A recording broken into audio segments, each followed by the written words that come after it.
many people are accumulating during this bear market? Yeah, hands. There we go. There we go. So basically today we're gonna talk about a little in-depth thing that I did basically, where I looked back at 2015, which was the previous big bear market, and then saw what happened with the top 10 coins, top 25 coins, top 100 coins in the market, and saw where they went, through the next period of the bull run.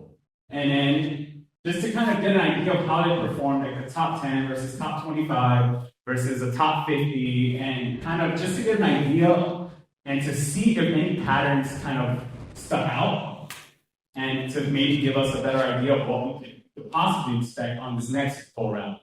So, as you guys can see, buying altcoins in the bear market, how much would you have made if you invested in every crypto last bear market? So, every single one. A little bit about myself. My name is Jay. Some call me Bitcoin Jay. Some call me Bitcoin Daily. Depends where you know me from. I've been in crypto since 2016. I am a trader. I'm a long-term holder. I've been educating in the space since 2017 because when I got into the space, I couldn't find really much anywhere. And I couldn't figure out a lot of things, and I pretty much didn't get into 3 years later. So that was one of the things that I really wanted to get out, is to educate, put people on, because I spent a lot of hours looking for information, and I wanted to be able to share it for the next round of people coming in, so it's a little bit easier. So I've been educating in the space since 2017, and I am a content creator. I have content on YouTube, Instagram, TikTok, and Twitter. I'll share those at the end of this. So, how much would you have made if you invested $1,000 in every crypto last bear market? Now, not every crypto. I only tracked the top 100 coins. Basically, I took a snapshot from the bottom of the bear market, not the exact bottom, but I looked for the bottom of Bitcoin's price the week of, got another historical snapshot from Bitcoin, historical snapshot from the top, the peak basically of the bull run, and then compared the two. I only kept the top 10 coins in the exact order that they were in 2015, because by 2021, which was the peak of the bull run, everything had changed. I'm sorry, this is from 2018 to 2021. I'm sorry, I'm in the previous bull, bear bull. So 2018 to 2021. From 2018 to 2021, a lot of the coins changed, right? In the top 10, there's a lot of new coins came in line. I didn't count any of those, only started in 2014. If you started accumulating then, what that change would have been by 2021. So, it's a simple idea, right? Buy in the bear market, sell in the bull market. That's what everyone wants to do. It seems a lot, and then buying every coin seems a lot easier than spending hours trying to research projects, right? Reading white papers, trying to understand projects' tokenomics, right? Doing background research on the team. Basically, you have to go on trying to figure out who every person on the team is. And then after doing all that, you get rugged by SBF or Dokwan. So that's the issue with these things, right? You go through all that time, all that money that you put in, all that time you invest, and then these guys, look at these guys. So what if I just bought all of them, right? What if I just bought everything? I decided, all right, I have 100 grand, I'm putting $1,000 on each one. Let's see what happens, right? So that was the idea, and basically that's exactly what I did here. So I found a historical snapshot for the bear market using CoinMarketCap to find the lowest snapshot of the previous bear market in 2018. Same thing for the bull market. I used CoinMarketCap to find the highest snapshot of the previous bull market. And then I used ChatGPT to compare and give me the difference. Pretty simple, right? All right, so here's a snapshot from 2018. So it's not the exact bottom of 2018, but it's close enough. You can see here the price of Bitcoin at the time was $3,252. And then we'll see some projects here like Ethereum at $85, which is crazy to think about at this point. We had, let me see, what's another one? We had Cardano at 2 cents. So, you know, I'm sure a lot of people wish it could go back in time and buy at those prices. And then here's a snapshot of the 2021 bull market. So you'll see this is not the exact top, but this is around the top, 65,466 for Bitcoin. So I'm not looking for the top of each coin. I was only looking for the peak during the bear market that week where Bitcoin went to its lowest prices. During the bull market, the peak where Bitcoin went to its highest prices during that week. So I wasn't following each coin separately. All right, so here we go. So this is the top 10 results. The first thing that I went through was the top 10. And as you can see here, you're going to see on this side the price on 2018, the price difference on 2021, and then the price change on this one. You know, I have some other information there. That one's not too important. We're going to focus on these right here. So, well, the last one right here is what your $1,000 invested would have been valued at the end. So you'll see here what the difference was between 2018, 2019. The biggest movers really was Ethereum over 5,100% and Cardano over 6,100%. You'll see Bitcoin did 1,942% as well. So those are the biggest ones there to note. If we move on here, if you would have invested in every single one in 2018 during that time, this would have been your return. You would have done a 1,608% return. So on a $10,000 invested, meaning $1,000 on each coin, you would have made a profit of about $160,000, 1,608%. So not bad, right? Not bad. Now, what if we take it a step further to the top 25, right? What if we did the same exact process and looked at the top 25, right?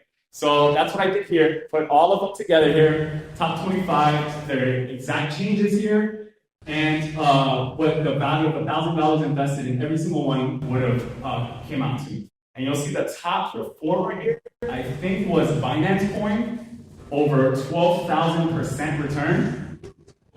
Yeah. And in number two, can anybody guess number two? Anybody? No, yep, Doge. Whoever said Doge? Doge was almost at 11,000%. So we had some crazy return here. So if we put them all together, the return would have been 1,846%. So in this case, we would have invested 25,000 because it would have been 1,000 in each. We would have had a profit $461,000. And you'll notice here I put this category here, bust. This is going to stand for a project that either went to zero or went negative during that time. So right now, the top 25 coins, none of the coins in 2018 that were in top 25 went negative or went to zero. Okay, so we'll see as we go further along, we're going to run into some that did go to zero. So far, top 25, remember, we changed nothing from 2018. Regardless of where they went in 2021, if they dropped from top 25 to, outside the 100 market cap, as long as they made profit, we're still counting them. Even if they didn't make profit, we're counting them. So we didn't change a word from 2018 snapshot. So going to the next one. So 26 through 50. So now I basically said,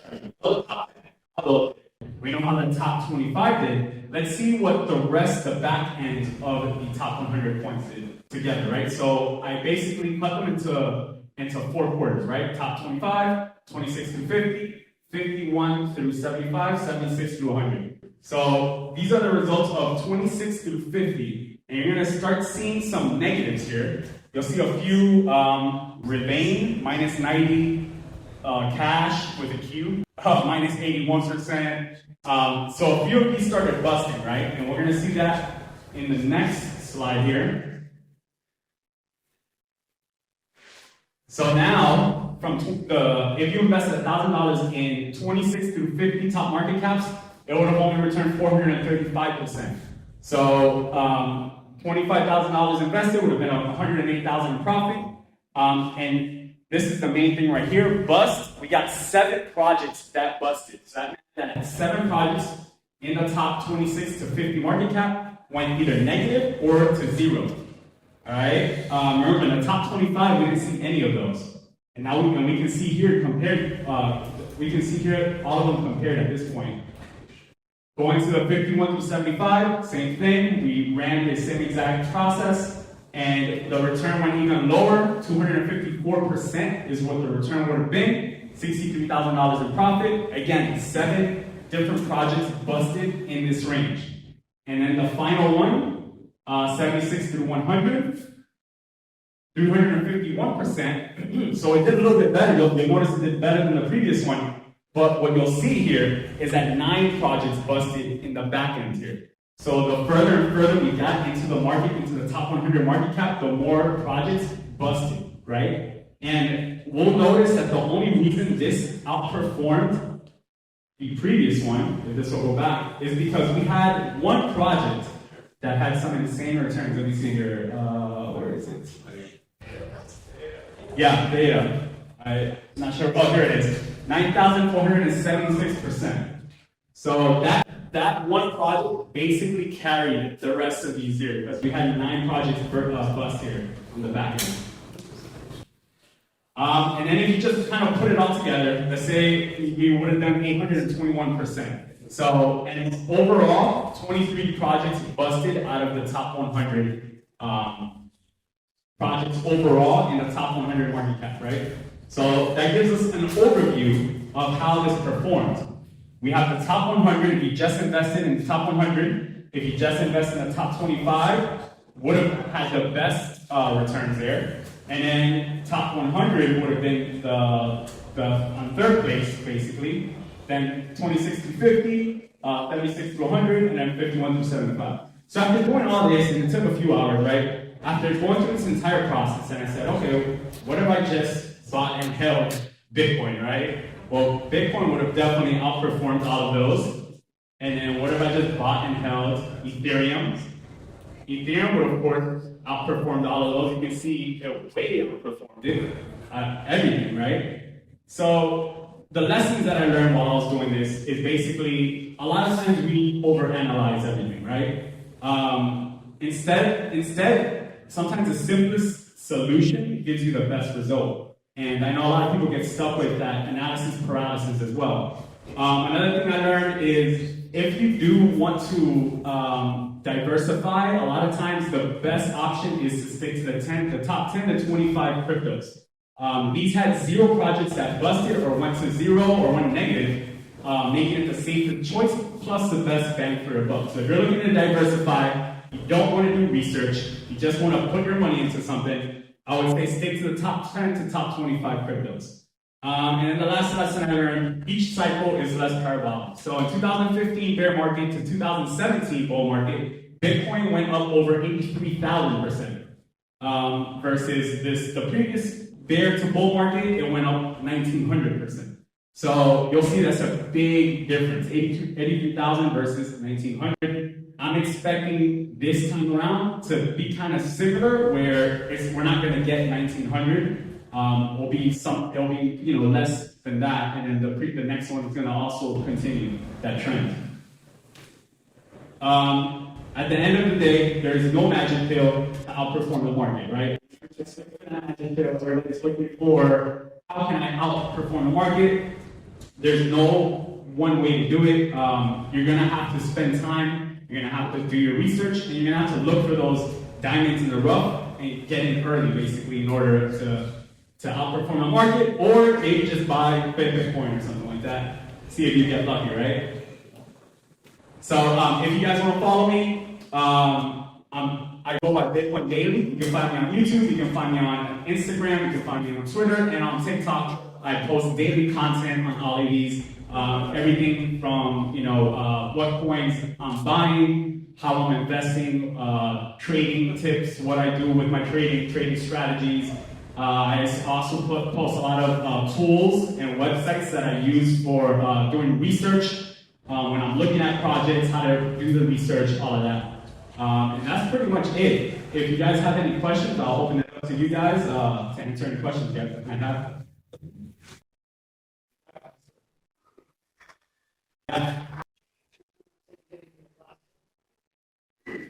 So I did it for 2018 to 2021.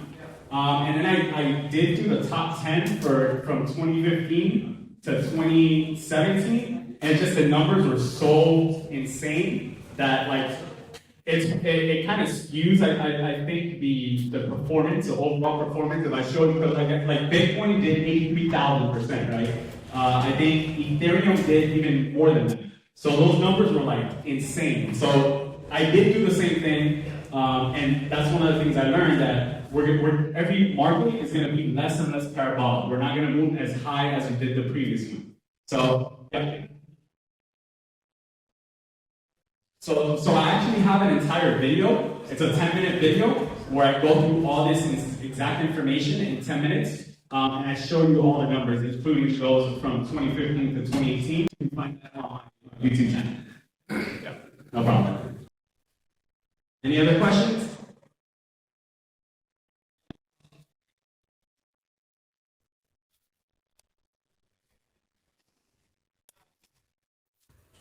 So YouTube, so it's not easy. I'm gonna tell you that I've been doing YouTube since 2017. So I've been doing it for 6 years at this point. And I've had a lot of times where I've been just kind of exhausted from doing it. So if you're doing it, a lot of it yourself especially, including editing your own videos and stuff like that, it gets exhausting. So the easiest thing right now, I would say, doing shorts.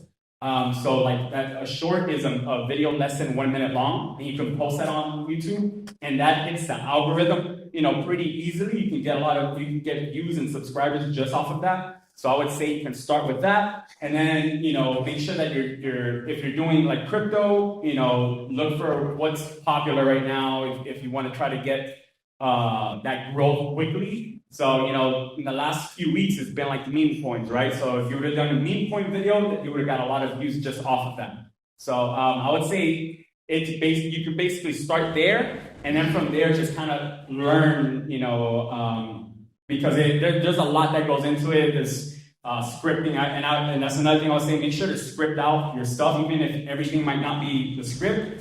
You don't want to basically just kind of babble on or ramble on over and over and say redundant things on the video. So you want to keep everything as short and as quick as possible, basically. So that's what I would say to you. No problem. That's it.